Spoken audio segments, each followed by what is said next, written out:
first wave's prodigal son. Normally I'd do this face-to-face, but I'm not 100% sure which way you'll jump. You act one way when Ms. Lau is watching, and another way entirely when you're off the leash. That's an interesting contradiction. You see, I think that deep down, you get it.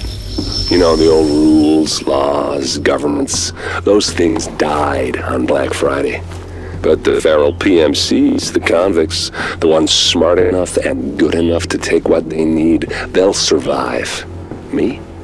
I'm gonna prosper. Oh, you could too, but you took an oath, right? You got a duty. Those are both ways of saying that your conscience is fucking you. You ask yourself, who has earned a right to tell you what to do?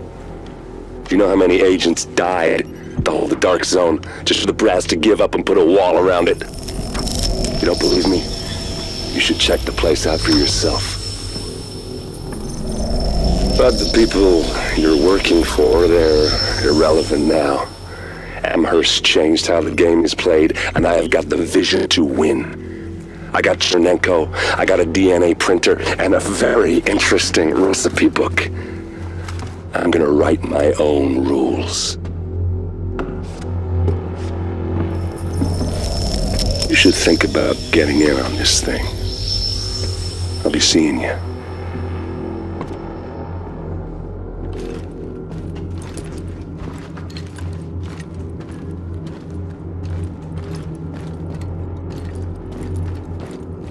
Agent, the information you found in that lab was the crown jewel. I think we can break this thing now. But we've got some more information. A voice from the grave. Listen to what Amherst has to say.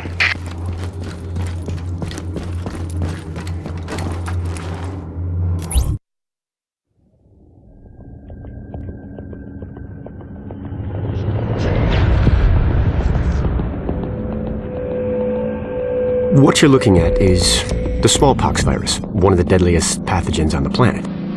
For centuries, it did a wonderful job of helping keep the human population in check. But times change, and sometimes Mother Nature needs a hand in improving her creations. Like, say, speeding them up a little bit, making them contagious when they should be quietly incubating in a host, or making them more lethal.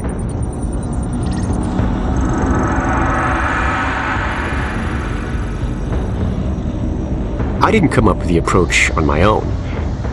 My friend Vitaly is one of the pioneers in the field, and the idea has been around for years. Genome as data. You see, once we digitized DNA, we made it infinitely mutable.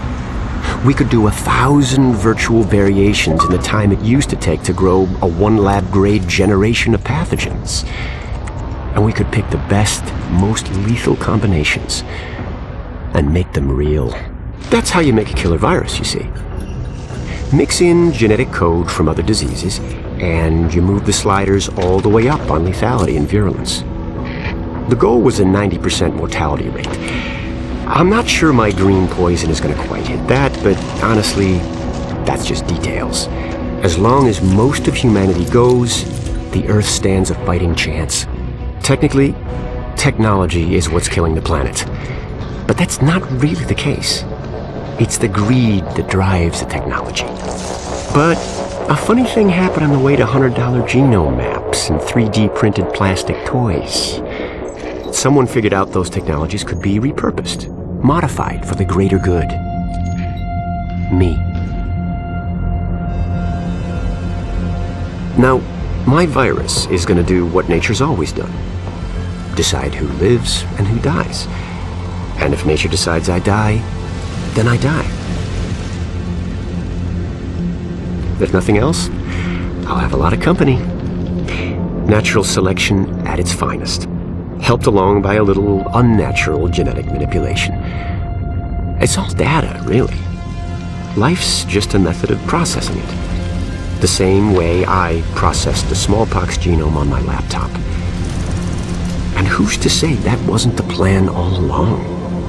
If, by some miracle, you survive green poison, then nature's decided you deserve to live. The rest of us, Shouldn't and won't.